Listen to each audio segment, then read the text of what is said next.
خوتي السلام عليكم، مرحبا بكم في القناة طاهر بلي في ازا، دائما في اطار الهجرة الى كندا. قبل ما نبدا الحلقة كنبغي نشكر المتتبعين تاع القناة، كنبغي نشكر الناس اللي كيشاركوا الفيديوهات باش تعمل فائدة للجميع.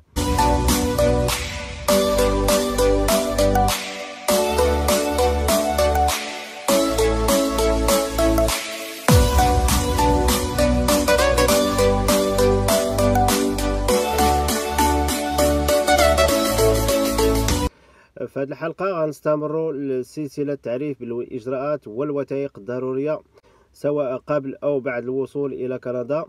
في هذه الحلقة غنهضروا على الحلقة الثالثة للتعريف بالإجراءات والوثائق الضرورية للمهاجر الجديد في منطقة الكيبيك بالخصوص. في هذه الحلقة غنقدموا واحد الكبسول اللي كتعرف مجموعة من الوثائق الضرورية للاندماج في هذا المجتمع، سواء ما يتعلق بالشغل، سواء ما يتعلق بالصحة، ما يتعلق بتسجيل الأطفال في المدارس، وكذلك مجموعة من الوثائق الضرورية للاندماج في المجتمع الكيبيكي. دابا غنشوفوا هذا الروبورتاج وغنرجعوا بعد قليل. Lorsque vous vous préparez à vous installer au Québec, vous devez penser que vous aurez des démarches administratives à faire pour être en règle. D'abord, vous aurez à vous procurer un numéro d'assurance sociale à un point de service Canada peu après votre arrivée au Canada. Le numéro d'assurance sociale, le NAS, est un numéro de 9 chiffres dont vous aurez besoin pour travailler au Canada ou pour avoir accès aux programmes et aux prestations offerts par le gouvernement.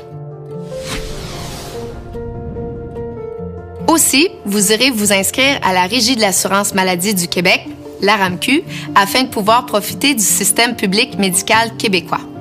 Certains pays ont des ententes avec la RAMQ et vous permettent d'adhérer directement et donc profiter d'une couverture immédiate. Pour ce faire, il faut fournir un formulaire spécifique de votre pays, comme la France ou la Belgique, qui sont deux exemples de pays avec entente. Si vous ne bénéficiez pas d'entente avec la RAMQ, vous devrez patienter le temps d'un délai de carence qui durera entre 2 et 3 mois. Par exemple, la Tunisie et le Brésil sont deux pays sans entente. Une dernière information importante, ce ne sont pas tous les types de permis de travail ou d'études qui permettent l'adhésion à la RAMQ. Informez-vous, vous pourriez avoir besoin d'une assurance privée. Si vous désirez obtenir un permis de conduire québécois, même chose que la RAMQ. Il faudra vérifier si votre pays possède une entente avec le Québec. Si oui, un simple rendez-vous d'échange de votre permis sera à prendre et certains documents à montrer sur place. Si par contre, votre pays n'a pas d'entente avec le Québec, il vous faudra repasser les examens théoriques et pratiques de la Société automobile du Québec. Dans les deux cas, vous pourrez prendre connaissance des documents d'études disponibles sur le site de la SAAC, qui est la Société de l'assurance automobile du Québec, qui sont le guide de la route et conduire un véhicule de promenade. Notez que vous avez 6 mois de base pour échanger ou obtenir votre permis de conduire. Si vous avez des enfants, vous devez procéder à leur inscription à l'école. Vous avez déjà à faire le choix entre l'école publique et privée. Les écoles publiques offrent une bonne éducation de base et plusieurs des programmes spécialisés en sport, en art ou en langue. On doit payer pour envoyer ses enfants à l'école privée. Pour l'école anglophone, il y a des règles à connaître car tous les enfants n'ont pas accès à l'école en anglais. La langue anglaise est par contre enseignée dans toutes les écoles francophones et vice-versa.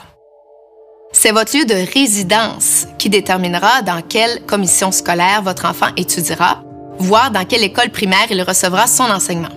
Vous avez peut-être de jeunes enfants. Garderie en installation, en milieu familial, public ou privé, financé ou non, il existe tout un panorama de garde au Québec. Si vous avez un projet d'installation prochain, je vous recommande de faire votre inscription sur le site de la place 0-5 ans et de commencer à consulter les offres de places, entre autres sur le site magarderie.com. Il est très important de prévoir un budget pour votre arrivée au Québec. Selon la situation, vous aurez peut-être à vous procurer des vêtements d'hiver, des meubles, payer un forfait cellulaire ou avoir à verser votre premier loyer. Il faut s'attendre à patienter quelques semaines avant de recevoir la première paie. Pour prévoir adéquatement votre budget d'arrivée et mensuel, il est important de connaître le coût de ce que vous aurez à acheter, en plus des impôts et déductions qui seront prélevés sur votre salaire. Si un membre de votre famille ne parle pas bien français, il y a des cours de français offerts par plusieurs organismes et écoles, certains gratuits ou à moindre coût. Parfois, des cours peuvent être offerts par les employeurs. Aussi, il y a des groupes organisés qui vont pratiquer la conversation dans un café ou un restaurant. En résumé, lorsque nous débutons l'accompagnement avec vous, nous vous rencontrons virtuellement pendant environ 2 heures. Nous validons vos besoins et nous abordons avec vous tous les sujets touchant à votre arrivée au Québec selon une procédure établie. Nous vous informons sur toutes les démarches décrites et nous planifions l'agenda pour vous, en plus de prendre les rendez-vous. Même votre budget prévisionnel est validé et cela confirme le tarif mensuel qui pourra être dépensé pour votre futur logement. Nous procédons ensuite à la recherche de votre habitation, selon vos préférences de quartier, en lien avec votre lieu de travail et le style de vie recherché. Nous effectuons les visites et vous présentons un rapport détaillé des options repérées. Toute autre démarche importante est réalisée par notre équipe expérimentée. Vous optez pour la facilité des démarches à l'arrivée et d'une expertise de nombreuses années pour un projet réussi. Si vous avez besoin de soutien, n'hésitez pas à nous contacter par courriel ou via notre page Facebook. Bienvenue dans la grande région de Québec.